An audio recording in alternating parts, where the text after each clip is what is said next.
Hello friends, welcome to my channel. आज के इस वीडियो में हम लोग वाईसीटी की बुक से बीपीएससी एईडीओ के सामान्य अध्ययन के प्रैक्टिस सेट को आपके साथ डिस्कस करेंगे। और इसके पहले की वीडियोस में भी हमने बीपीएससी एईडीओ के सामान्य अध्ययन के प्रैक्टिस सेट को आपके साथ डिस्कस किया है। अगर अभी तक आपने उन वीडियोस को नहीं देखा है तो उन वीडियोस का लिंक आपको डिस्क्रिप्शन बॉक्स में मिल जाएगा, आप उसे जाके देख सकते हैं। तो बिना देरी किए चलिए आज का ये वीडियो स्टार्ट करते हैं। तो इससे पहले की वीडियो में हमने प्रैक्टिस सेट 7 तक के क्वेश्चंस को आपके साथ डिस्कस कर लिया था। आज के इस वीडियो में हम लोग प्रैक्टिस सेट 8 के क्वेश्चंस को आपके साथ डिस्कस करेंगे। तो क्वेश्चन नंबर 1 है, किस तारीख को उड़ीसा को बिहार से पृथक कर प्रांत का दर्जा दिया गया था? तो इस क्वेश्चन का सही जवाब है ऑप्शन बी, 1 अप्रैल 1936 को। 1 अप्रैल 1936 को उड़ीसा को बिहार से पृथक कर प्रांत का दर्जा दिया गया था और 22 मार्च 1912 को बिहार और उड़ीसा बंगाल से अलग हुए थे और वर्तमान में उड़ीसा की राजधानी भुवनेश्वर है जबकि बिहार की राजधानी पटना है। और 22 मार्च को बिहार का जबकि 1 अप्रैल को उड़ीसा का स्थापना दिवस मनाया जाता है। फिर क्वेश्चन नंबर 2, मुद्रास्फीति अन्यायपूर्ण है परंतु अपस्फीति अनुचित है, यह किसने कहा? तो इस क्वेश्चन का सही जवाब है ऑप्शन सी, जे.एम. कीन्स ने। मुद्रास्फीति अन्यायपूर्ण है परंतु अपस्फीति अनुचित है, यह कथन 1923 में एक आर्थिक प्रश्न के संबोधन में जॉन मेनार्ड कीन्स के द्वारा कहा गया था। फिर क्वेश्चन नंबर 3, निम्नलिखित में से कौन सा बुनियादी मूल्य सभी नेताओं के द्वारा भारत के संविधान पर विचार विमर्श हेतु संविधान निर्मात्री सभा के मिलने से बहुत पहले ही स्वीकार कर लिया गया था? तो इस क्वेश्चन का सही जवाब हो जाएगा ऑप्शन डी, उपयुक्त में से एक से अधिक। भारत की संविधान सभा का निर्माण होने से पूर्व ही कुछ बुनियादी मूल्यों पर समस्त नेताओं की सहमति बन चुकी थी, जैसे कि सार्वभौमिक वयस्क मताधिकार, स्वतंत्रता एवं समानता का अधिकार और अल्पसंख्यकों के अधिकार। फिर क्वेश्चन नंबर 4, सामाजिक तथा शैक्षणिक रूप से पिछड़े वर्गों के आरक्षण हेतु भारत सरकार के 13 अगस्त 1990 के आदेश की वैधता निम्नलिखित में से किस वर्ष निर्णीत हुई थी? तो इस क्वेश्चन का सही जवाब हो जाएगा ऑप्शन बी, 1992 में। 13 अगस्त 1990 ईस्वी को भारत के कार्मिक, जन शिकायत एवं पेंशन मंत्रालय ने भारत सरकार के सरकारी पदों और सेवाओं में सामाजिक एवं शैक्षणिक रूप से पिछड़े वर्गों को 27% आरक्षण देने के मंडल आयोग की सिफारिश को लागू करने के प्रावधान हेतु कार्यालय का आदेश जारी किया था और इस आदेश को इंदिरा साहनी बनाम भारत सरकार मामले में चुनौती दी गई और अंत में भारत के सर्वोच्च न्यायालय के 11 वरिष्ठ न्यायाधीशों ने 1992 ईस्वी में भारत सरकार के उक्त आदेश को वैधता प्रदान की। इस वजह से ऑप्शन बी इस क्वेश्चन का सही जवाब हो जाएगा। फिर क्वेश्चन नंबर 5, वलन क्रिया किसका परिणाम है? तो इस क्वेश्चन का सही जवाब है ऑप्शन सी, पर्वत निर्माणकारी बल का। फिर क्वेश्चन नंबर 6, तेलंगाना राज्य निम्नलिखित में से किन राज्यों के समूह से घिरा हुआ है? तो इस क्वेश्चन का सही जवाब है ऑप्शन सी, महाराष्ट्र, कर्नाटक, आंध्र प्रदेश एवं छत्तीसगढ़ से। तेलंगाना राज्य के दक्षिण पूर्व में आंध्र प्रदेश, उत्तर और उत्तर पश्चिम में महाराष्ट्र, पश्चिम में कर्नाटक और उत्तर पूर्व में छत्तीसगढ़ स्थित है। फिर क्वेश्चन नंबर 7, भारतीय राष्ट्रीय कांग्रेस के पहले अध्यक्ष थे? तो इस क्वेश्चन का सही जवाब हो जाएगा ऑप्शन ए, डब्ल्यू.सी. बनर्जी। भारतीय राष्ट्रीय कांग्रेस के पहले अध्यक्ष व्योमेश चंद्र बनर्जी थे और इस सत्र का आयोजन 28 दिसंबर 1885 को बम्बई में हुआ था और इसमें टोटल 72 प्रतिनिधियों ने भाग लिया था। फिर क्वेश्चन नंबर 8, बिहार के किस जिले में धान का उत्पादन सर्वाधिक होता है? तो इस क्वेश्चन का सही जवाब हो जाएगा ऑप्शन ए, रोहतास। बिहार आर्थिक सर्वेक्षण 2023-24 के अनुसार बिहार के रोहतास जिले में धान का उत्पादन सर्वाधिक होता है वहीं दूसरे नंबर पर औरंगाबाद में और तीसरे नंबर पर कैमूर का स्थान है। और रोहतास जिले को बिहार का धान का कटोरा कहा जाता है। फिर क्वेश्चन नंबर 9, बिहार में घाघरा नदी गंगा नदी से कहाँ पर मिलती है? तो इस क्वेश्चन का सही जवाब है ऑप्शन डी, रेवलगंज में। तिब्बत और नेपाल से होकर भारत में बहने वाली घाघरा नदी भारत के बिहार राज्य के रेवलगंज में गंगा से मिल जाती है। फिर क्वेश्चन नंबर 10, बिहार की निम्न नदियों में से कौन सी एक नदी अमरकंटक से उत्पन्न होती है? तो इस क्वेश्चन का सही जवाब हो जाएगा ऑप्शन डी, सोन।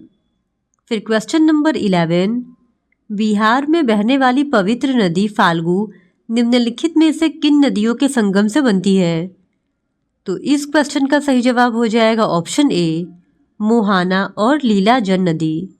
मोहाना और निरंजना, जिसे लीलाजन नदी के नाम से भी जाना जाता है, इन दो नदियों के संगम से बिहार में बहने वाली पवित्र नदी फाल्गु का निर्माण होता है, जो एक मौसमी नदी है और इसकी उत्पत्ति छोटा नागपुर के पठार से होती है और इसकी कुल लंबाई 235 किलोमीटर है।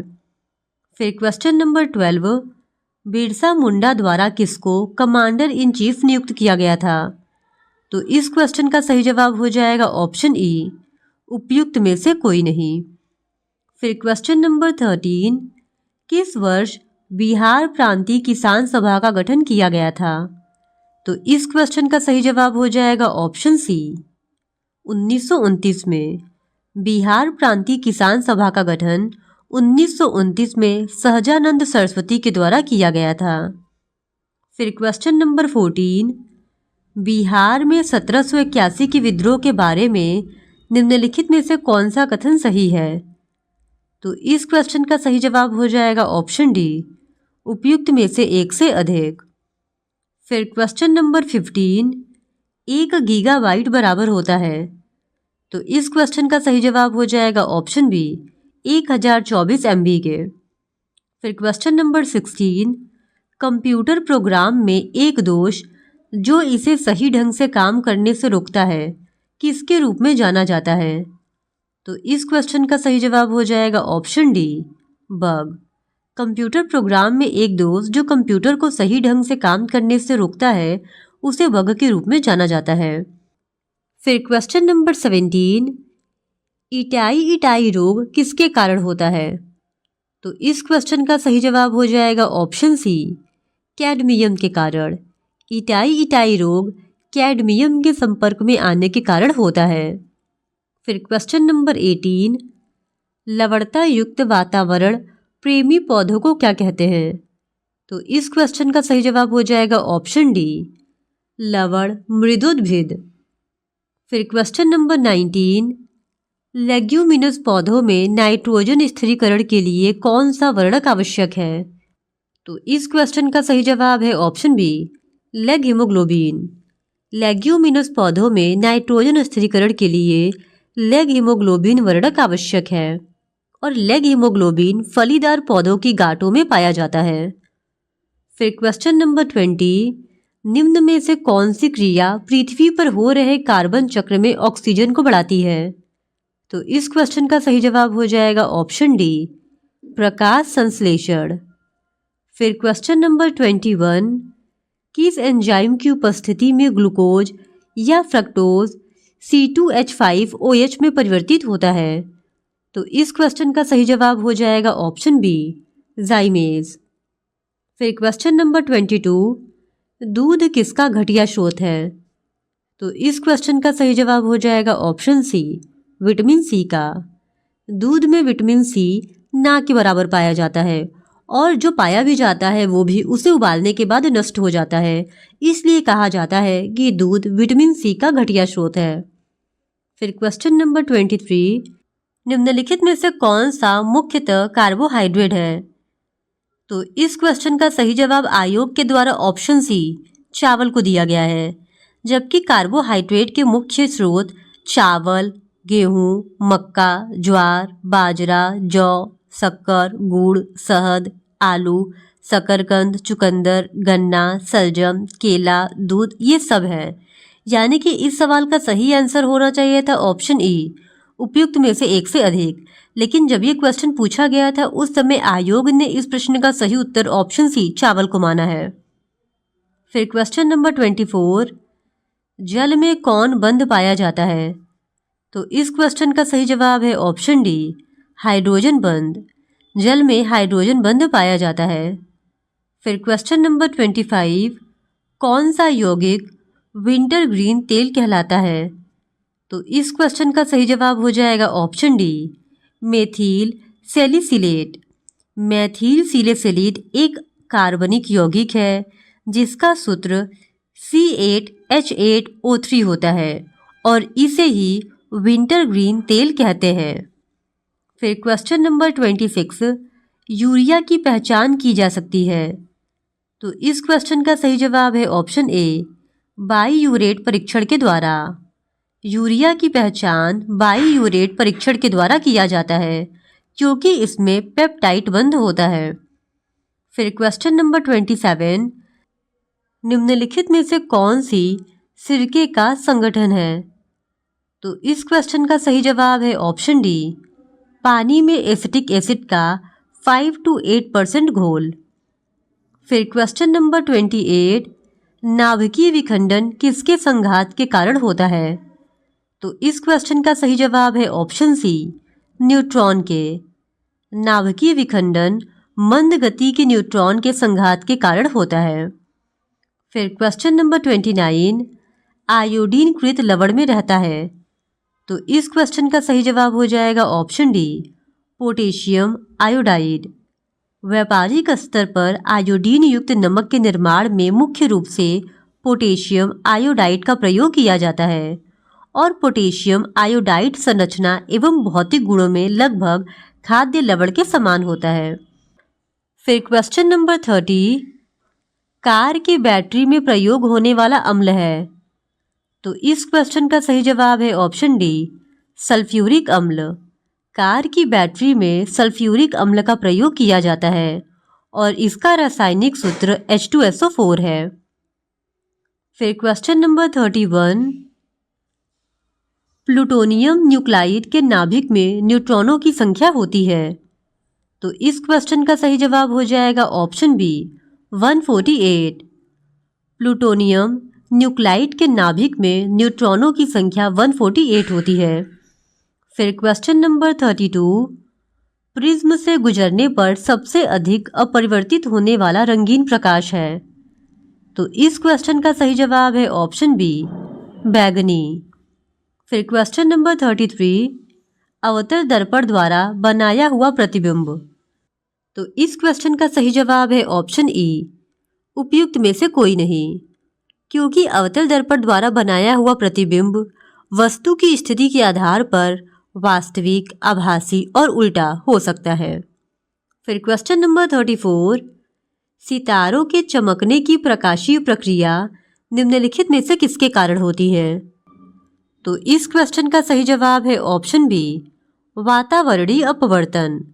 सितारों के चमकने की प्रकाशीय प्रक्रिया वातावरणीय अपवर्तन के कारण होती है। फिर क्वेश्चन नंबर 35, ऑडियोमीटर क्या मापता है? तो इस क्वेश्चन का सही जवाब हो जाएगा ऑप्शन डी, ध्वनि की तीव्रता। ऑडियोमीटर से ध्वनि की तीव्रता मापी जाती है। फिर क्वेश्चन नंबर 36, यदि बल को न्यूटन में और दूरी को मीटर में प्रदर्शित किया जाए तो किए हुए कार्य को प्रदर्शित किया जाएगा? तो इस क्वेश्चन का सही जवाब हो जाएगा ऑप्शन ए, जूल में। फिर क्वेश्चन नंबर 37, बोलोमीटर का उपयोग निम्नलिखित में से किस मापन के लिए किया जाता है? तो इस क्वेश्चन का सही जवाब है ऑप्शन बी, ऊष्मा विकिरण के लिए। बोलोमीटर का उपयोग ऊष्मा विकिरण एवं विद्युत चुंबकीय विकिरण माप में किया जाता है। इसमें धातु की एक पतली अवशोषक पट्टी लगी रहती है और बोलोमीटर की खोज 1878 में अमेरिकी खगोल शास्त्री सैमुअल पियरपोंट लैंगली ने किया था। फिर क्वेश्चन नंबर 38, केंद्रीय सरकार के द्वारा राज्य तथा स्थानीय निकायों को पूंजीगत परिसंपत्ति के विकास के लिए दिया गया अनुदान केंद्रीय बजट में किसके अंतर्गत वर्गीकृत किया जाता है? तो इस क्वेश्चन का सही जवाब हो जाएगा ऑप्शन ए, राजस्व व्यय में। फिर क्वेश्चन नंबर 39, 8वीं योजना के अंतर्गत जीडीपी को निम्न स्तर तक बढ़ाने का लक्ष्य निर्धारित किया गया। तो इस क्वेश्चन का सही जवाब है ऑप्शन डी, 5.6% तक। 8वीं पंचवर्षीय योजना में वार्षिक विकास दर का लक्ष्य 5.6% निर्धारित किया गया था और इस योजना का मूलभूत उद्देश्य विभिन्न पहलुओं में मानव विकास करना था। इसका वास्तविक औसत वार्षिक समृद्धि दर 6.8% रहा था। फिर क्वेश्चन नंबर 40, 1991 की नई आर्थिक नीति का लक्ष्य था। तो इस क्वेश्चन का सही जवाब है ऑप्शन डी, इनमें से सभी। 1991 की नई आर्थिक नीति का लक्ष्य उदारीकरण, निजीकरण और भूमंडलीकरण, ये तीनों था और इस आर्थिक नीति को राव मनमोहन मॉडल के नाम से भी जाना जाता है और इसे एलपीजी मॉडल भी कहते हैं। फिर क्वेश्चन नंबर 41, भारतीय योजना आयोग के पदेन अध्यक्ष होते हैं। तो इस क्वेश्चन का सही जवाब हो जाएगा ऑप्शन बी, प्रधानमंत्री। भारतीय योजना आयोग के पदेन अध्यक्ष प्रधानमंत्री होते हैं और योजना आयोग की स्थापना 1950 ईस्वी में हुई थी और 1 जनवरी 2015 को योजना आयोग को नीति आयोग से रिप्लेस कर दिया गया था। फिर क्वेश्चन नंबर 42, अंत्योदय कार्यक्रम का उद्देश्य है। तो इस क्वेश्चन का सही जवाब है ऑप्शन सी, गरीबों में सबसे गरीब की सहायता। अंत्योदय कार्यक्रम का उद्देश्य गरीबों में भी अत्यधिक गरीब की सहायता करना था और अंत्योदय अन्न योजना 25 दिसंबर 2000 को प्रारंभ की गई थी, जिसके तहत वर्तमान में प्रत्येक लक्षित परिवार को 35 किलोग्राम अनाज अत्यधिक रियायती मूल्य पर उपलब्ध कराए जाते हैं। फिर क्वेश्चन नंबर 43, भारत सरकार का बजट प्रस्तुत करने वाली प्रथम महिला वित्त मंत्री कौन थी? तो इस क्वेश्चन का सही जवाब हो जाएगा ऑप्शन ए, इंदिरा गांधी। भारत सरकार का बजट प्रस्तुत करने वाली प्रथम महिला वित्त मंत्री इंदिरा गांधी थी। फिर क्वेश्चन नंबर 44, योजना आयोग एक। तो इस क्वेश्चन का सही जवाब हो जाएगा ऑप्शन सी, परामर्शदायी संस्था है। योजना आयोग का भारतीय संविधान में कोई उल्लेख नहीं था, अतः इसका गठन गैर संवैधानिक परामर्शदात्री और विशेषज्ञ संस्था के रूप में सरकार के एक प्रलेख द्वारा मार्च 1950 में किया गया था।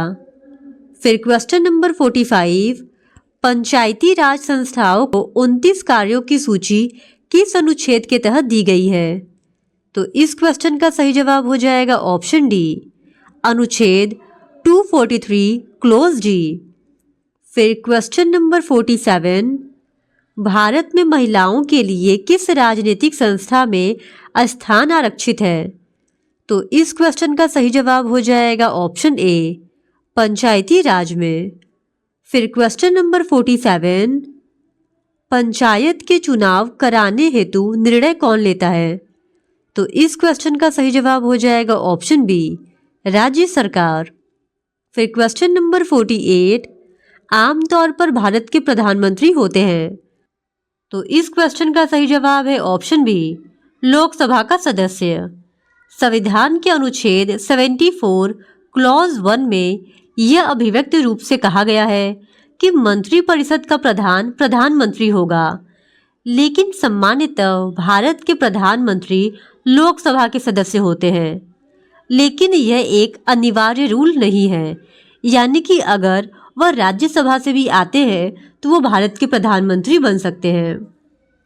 फिर क्वेश्चन नंबर 49, भारत के राष्ट्रपति को यह अधिकार नहीं प्राप्त है कि वह। तो इस क्वेश्चन का सही जवाब है ऑप्शन बी, उच्चतम न्यायालय के न्यायाधीश को हटाए।